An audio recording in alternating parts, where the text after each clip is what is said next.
Bismillahirrahmanirrahim. Assalamu alaikum dear friends. I am Kashif Mahmood with Shabana Nawaz official YouTube channel. Ninth class chemistry chapter number 2. Today's topic is law of multiple proportion. So start के question number 1 का law of multiple proportion was given by it's John Dalton in 1803. Sindh textbook में 1803 mention थियला ऐं कुझु ॿिया जेके आहिनि books उहे वरी 1804 बि मेंशन कनि था। सो असां सिंध टेक्स्ट खे फॉलो कंदासीं छो जो असां सिंध टेक्स्ट जे हिसाब सां हली रहिया आहियूं। So law of multiple proportion John Dalton 1803 में ॾिनो। Question number 2 law of multiple proportion is also called Dalton's law.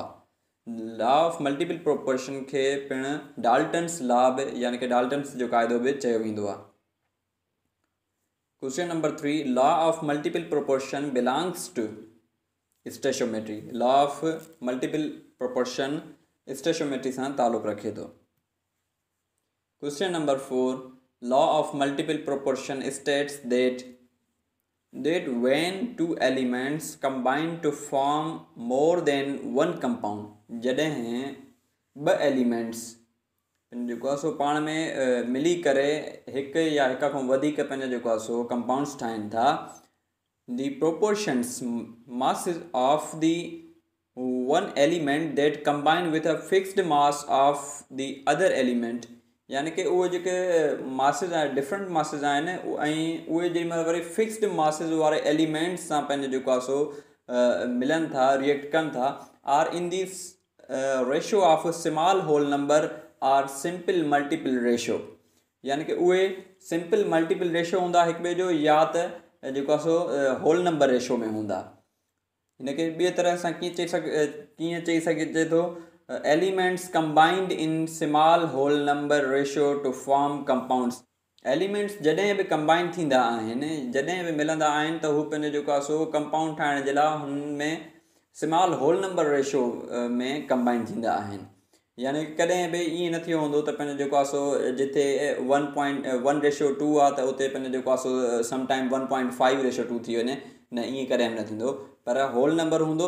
हा बल्कि ईअं थी थो सघे त पंहिंजो जेको आहे सो 3:6 थी थो सघे छो जो इहो हुनजो सिंपल मल्टीपल आहे।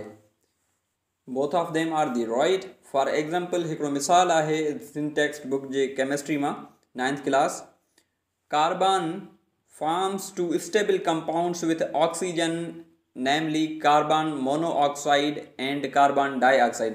हाणे कार्बन फिक्स पंहिंजो जेको आहे सो हिकिड़े हिकु त कार्बन मोनोऑक्साइड थी ठाहे ऐं ॿियो कार्बन डाइऑक्साइड। हाणे कार्बन त साॻियो आहे कार्बन जो प्रोपोर्शन कार्बन जो मास साॻियो आहे ऑक्सीजन जो मास चेंज थींदो रहे थो। ॾिसूं हाणे कंपाउंड्स वारे कॉलम में असां ॾिसंदासीं carbon monoxide and carbon dioxide CO and CO2। हाणे हिननि जा मासिस ऑफ कार्बन 12 कार्बन जो ॿिन्ही में मास छा आहे 12 आहे ऐं मास ऑफ ऑक्सीजन जो पंहिंजो जेको आहे सो हिक में 16 आहे ॿिए में 32 आहे यानी कि कार्बन मोनोऑक्साइड में 16 आहे ऐं कार्बन डाइऑक्साइड में 32 आहे। ऐं रेशो जॾहिं कढंदासीं ऑक्सीजन जो जेको रेशो आहे कार्बन मोनोऑक्साइड ऐं कार्बन डाइऑक्साइड में उहो 1:2 आहे यानी कि हिकिड़े में ईअं सम्झो त सिंगल पार्ट ऑक्सीजन जो यूज़ थो थिए ऐं ॿिए में डबल पार्ट ऑक्सीजन जो यानी कि 2 पार्ट जेको आहे सो ऑक्सीजन यूज़ पई थिए। त कार्बन मोनोऑक्साइड ऐं कार्बन डाइऑक्साइड जे विच में जेको ऑक्सीजन जो रेशो आहे उहो यानी कि सिंपल मल्टीपल आहे यानी कि हिकु आहे त हुते कार्बन मोनोऑक्साइड में हिकु आहे ऐं कार्बन डाइऑक्साइड में ॿ आहिनि। सो इनखे ईअं ई सम्झी सघिजे थो इहो पंहिंजो जेको आहे सो हिन में अहिड़ी का ॾुखी ॻाल्हि कान्हे का वधीक हेठों पढ़ूं। 16 and 32 which combine with the fixed mass of carbon 12 gram यानी कि कार्बन जो जेको मास आहे उहो 12 ॿिन्ही में कार्बन मोनोऑक्साइड में बि फिक्स आहे त कार्बन डाइऑक्साइड में बि फिक्स आहे R in the ratio of 16:32 i.e.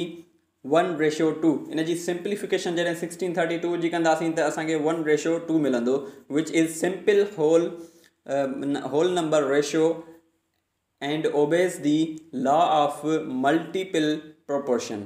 ये लॉ ऑफ मल्टीपल प्रोपोर्शन में हिन असांखे ॾसियो त when two elements combine to form more than one compounds, हाणे ॿ एलिमेंट्स पंहिंजो जेको आहे सो यानी कि अहिड़े तरीक़े सां मिलनि जो हो हिक खां वधीक कंपाउंड ठाहिनि, यानी कि हाणे कीअं कार्बन ऐं ऑक्सीजन अहिड़े तरीक़े सां था मिलनि जो कार्बन डाइऑक्साइड बि ठाहींदा ऐं कार्बन मोनोऑक्साइड बि ठाहींदा, यानी कि ॿ कंपाउंड्स ठाहिनि ऐं एलिमेंट्स ॿ आहिनि. The proportions masses of the one element that combine with a fixed mass of the other element. हाणे हिकिड़ो उन्हनि में एलिमेंट फिक्स्ड आहे ऐं हिकिड़े जो मास यानी कि चेंज थींदो रहे थो. हाणे फिक्स्ड जेको आहे असां वटि कार्बन फिक्स आहे ऐं ऑक्सीजन चेंज थींदो रहे थो. त are in the ratio of small whole number, या त पंहिंजो जेको आहे सो माना वन टाइम ईंदो त वन टाइम ईंदो, या त वन जो सिंपल मल्टीपल ईंदो होल नंबर में, यानी कि 2 ईंदो, 3 ईंदो, 4 ईंदो, 5 ईंदो, पर कॾहिं बि 1.5 2.5 आर समथिंग एल्स अहिड़ो कुझु न ईंदो, पर जेको बि ईंदो होल नंबर जो मल्टीपल ईंदो. So are in the ratio of small whole number R simple multiple ratio. Elements combined in small whole number ratio to form compounds.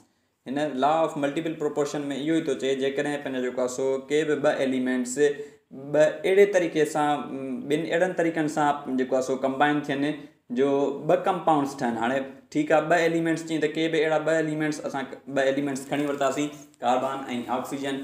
अचो हाणे इन में असां अहिड़े तरीक़े सां हिननि जो रिएक्शन करायूं जो असांखे ॿ कंपाउंड मिलनि. ठीकु आहे, कार्बन ऐं ऑक्सीजन खे मिलाए करे हिकिड़ो असांखे कार्बन मोनोऑक्साइड मिलियो CO. ॿियो वरी असां हिकिड़ो अहिड़ो को रिएक्शन करायोसीं जो असांखे CO यानी कार्बन मोनोऑक्साइड न, पर को अञा ॿियो कुझु कंपाउंड मिले. ठीकु आहे, कार्बन डाइऑक्साइड असां ठाहे वरितोसीं CO2. हाणे इन में ॾिसूं त पंहिंजो जेको आहे सो कार्बन त फिक्स आहे, कार्बन ॿिन्ही में हिकु दफ़ो थो यूज़ थिए, पर ऑक्सीजन कार्बन मोनोऑक्साइड में हिकु दफ़ो इस्तेमालु थियो आहे ऐं जेको आहे सो कार्बन डाइऑक्साइड में 2 दफ़ा इस्तेमालु थियो आहे. त जेको 1:2 थो अचे, यानी ऑक्सीजन जो जेको डबल थो अचे, पहिरियों 1 आहे पोइ 2 थो थी वञे, यानी कि सिंगल ऐं डबल वारो जेको इहो रेशियो आहे, जेको 1 ऐं 2 जेके इहे नंबर आहिनि इहे हिक ॿिए जा सिंपल मल्टीपल आहिनि, यानी कि होल नंबर आहिनि. कॾहिं बि हिते पंहिंजो जेको आहे सो 1.5 या 2.5 न ईंदो, या त 1 जो 2 ईंदो या 3 ईंदो or something else, but small whole number ईंदो.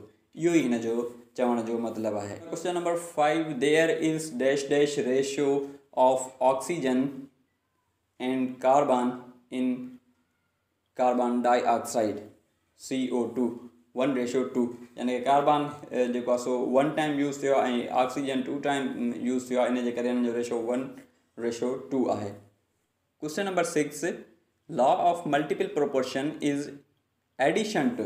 लॉ ऑफ मल्टीपल प्रोपोर्शन माना कहिड़ी शइ जो वाधारो करे ठाहे वियो, इहो लॉ ऑफ डेफिनाइट प्रोपोर्शन जो एडिशन आहे, यानी कि इन में जेको आहे सो एडिशन करे लॉ ऑफ डेफिनाइट प्रोपोर्शन में एडिशन करे लॉ ऑफ मल्टीपल प्रोपोर्शन ठाहे वियो आहे. इंशाअल्लाह ताला तव्हांखे हीअ अॼोको टॉपिक इहे सम्झ में अची विया हूंदा. अॼु जे लाइ एतिरो ई काफ़ी आहे.